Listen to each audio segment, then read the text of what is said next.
Hello friends, எல்லாருக்கும் வணக்கம். இன்றைக்கி நம்ம நிக்கீஸ் கிச்சனில் சப்பாத்தியோட வச்சு சாப்பிட்ற மாதிரி சூப்பர் அண்ட் ஹெல்தியான சன்னா மசாலா எப்படி செய்கிறது அப்படிங்கிறத பார்க்கலாம். சன்னா மசாலா வந்து நிறைய மெத்தடில் நம்ம செய்யலாங்க. இன்றைக்கி நான் செஞ்சுருக்கிற சன்னா மசாலா கிரேவி வந்து நல்லா ரிச் அண்ட் க்ரீமியாக இருக்கும். ஹோட்டலில் சாப்பிட்றத விட ரொம்ப ரொம்ப ருசியாக இருக்கும். 100% நான் கேரண்டி. இதை நீங்கள் சாப்பிட்டீங்க அப்படின்னா சப்பாத்தி சாப்பிட்டுட்டே இருக்கலாம், அவ்வளோ ருசியாக இருக்கும். கண்டிப்பாக இந்த ரெசிபியை நீங்கள் வீட்டில் ட்ரை பண்ணி பார்க்க மறக்காதீங்க. எங்கள் வீட்டில் one of the favourite recipe. Weekly வந்து ஒன்ஸ் ஆர் ட்வைஸ் வந்து நான் பண்ணிடுவேன். இதில் வந்து நான் பட்டரை ஆட் பண்ணலை. உங்களுக்கு வேணும் அப்படின்னா கடைசியாக வந்து ஃபைனலாக பட்டர் வந்து ஆட் பண்ணிட்டீங்கனாலும் இன்னுமே ரொம்ப நல்லாயிருக்கும். இதோட தயிர் பச்சடி அப்புறமா இந்த சன்னா மசாலா சப்பாத்தியோட ஒரு பர்ஃபெக்டான காம்பினேஷன். ஸோ ட்ரை பண்ணிவிட்டு கண்டிப்பாக சொல்லுங்கள். இப்போ வாங்க குயிக்காக ரெசிபிக்குள்ளே போய் எப்படி பண்ணுறதுன்னு பார்த்து தெரிஞ்சுக்கலாம். இந்த சன்னா மசாலா செய்கிறதுக்கு முன்னாடி நம்ம இதுக்கு ஒரு முந்திரி பேஸ்ட் ஒன்று ரெடி பண்ணிக்கலாம். அதுக்கு ஒரு மிக்ஸி ஜார் வச்சுருக்கிறேன். அதில் வந்து 1/3 கப் அளவுக்கு துருவன தேங்காய் எடுத்துருக்கிறேன். இப்போ அதை வந்து இந்த ஜாரில் போட்டுறேன். அதோட ஒரு 10 போல் முந்திரி, 10லேருந்து ஒரு 15 எண்ணெய் இருக்கும், அந்தளவுக்கு எடுத்துருக்கிறேன். அதோட ஒரே ஒரு பச்சை மிளகா. இப்போ இதோட சேர்த்துட்டு கொஞ்சமாக தண்ணி சேர்த்து இதை வந்து நைஸ் பேஸ்ட்டாக அரைச்சி எடுத்துக்கலாம். அடுத்ததான் இந்த சன்னா மசாலாவுக்கு வேண்டிய சன்னாவை வந்து இங்கே பாருங்கள், ஒரு 1/4 கிலோ எடுத்திருக்கேன் வெள்ளை கொண்டக்கடலை.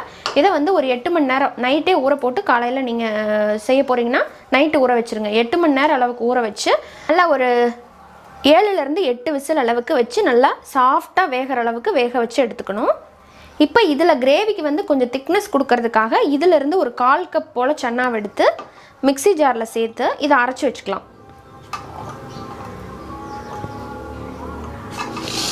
இந்த அளவுக்கு எடுத்து போட்டு இதை வந்து அரைச்சி வச்சுருங்க. அப்போ தான் நல்லா சாஃப்டாக கடைசியாக வந்து திக்னஸ் கொடுக்கும் கிரேவிக்கு. இப்போ இதை அரைச்சிட்டு வந்துடலாம். இப்போ கிரேவி செய்கிறதுக்கு ஒரு கடாயில் 2 டேபிள் ஸ்பூன் அளவுக்கு ஆயில் ஊற்றிருக்கிறேன். இதில் சின்னதாக கொஞ்சம் பட்டை, 2 கிராம்பு, கல்பாசி கொஞ்சமாக, அடுத்ததாக ஒரு பிரியாணி இலை, 1/2 டீஸ்பூன் சீரகம். இது நல்லா பொரியட்டும். அடுத்ததாக இதோட பொடி பொடியாக கட் பண்ண 2 பெரிய வெங்காயம்,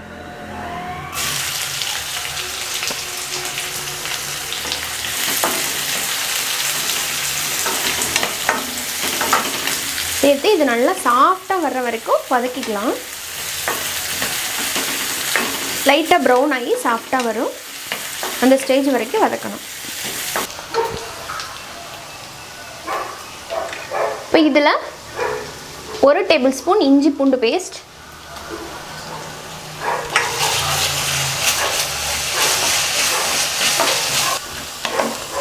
இஞ்சி பூண்டோட பச்சை வாசம் போனதும் இதில் மசாலா பொடிகள்லாம் சேர்த்துடலாம். 1/4 டீஸ்பூன் மஞ்சத்தூள்,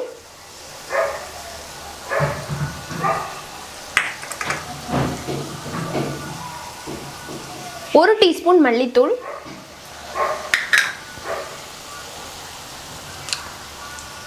1 டீஸ்பூன் காஷ்மீரி மிளகாய் தூள், 1/2 டீஸ்பூன் சாதா மிளகாத்தூள் red chilli powder, 1/2 teaspoon garam masala.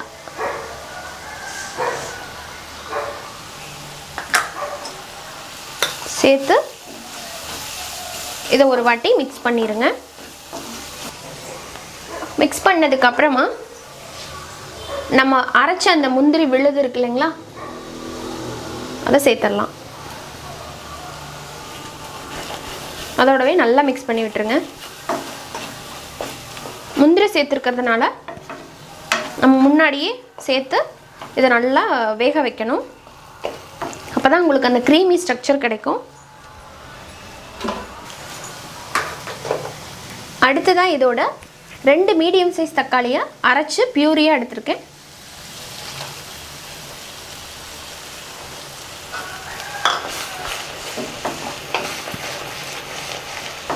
தக்காளியோட பச்சை வாசம் போகிற அளவுக்கு நல்லா கொதிக்க விடுங்க.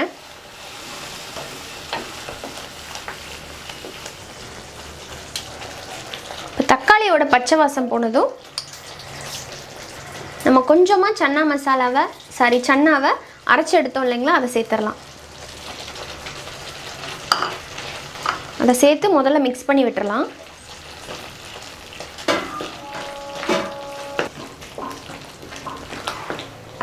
மிக்ஸ் பண்ணிவிட்டு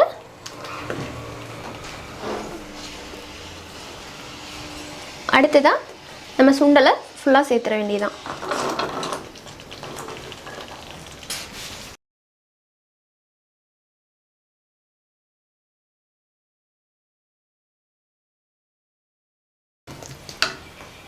இப்போ இந்த கிரேவிக்கு தேவையான அளவுக்கு தண்ணி சேர்த்துக்கலாம். தேவையான அளவுக்கு உப்பு, ஆல்ரெடி சுண்டலில் கொஞ்சமாக சேர்த்து வேக வச்சுருக்கேன், இப்போ கொஞ்சமாக சேர்த்துக்கிறேன்.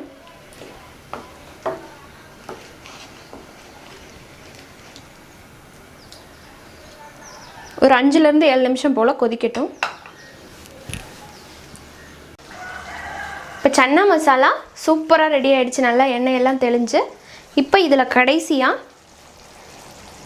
கையிலேயே க்ரஷ் பண்ண 1 டீஸ்பூன் அளவுக்கு கசூரி மெத்தி அதை போட்டுறேன்.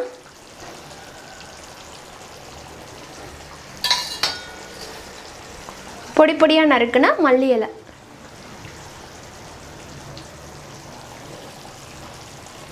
சேர்த்துட்டு நல்லா கலந்து விட்டுட்டு நம்ம பரிமாற வேண்டியதான்.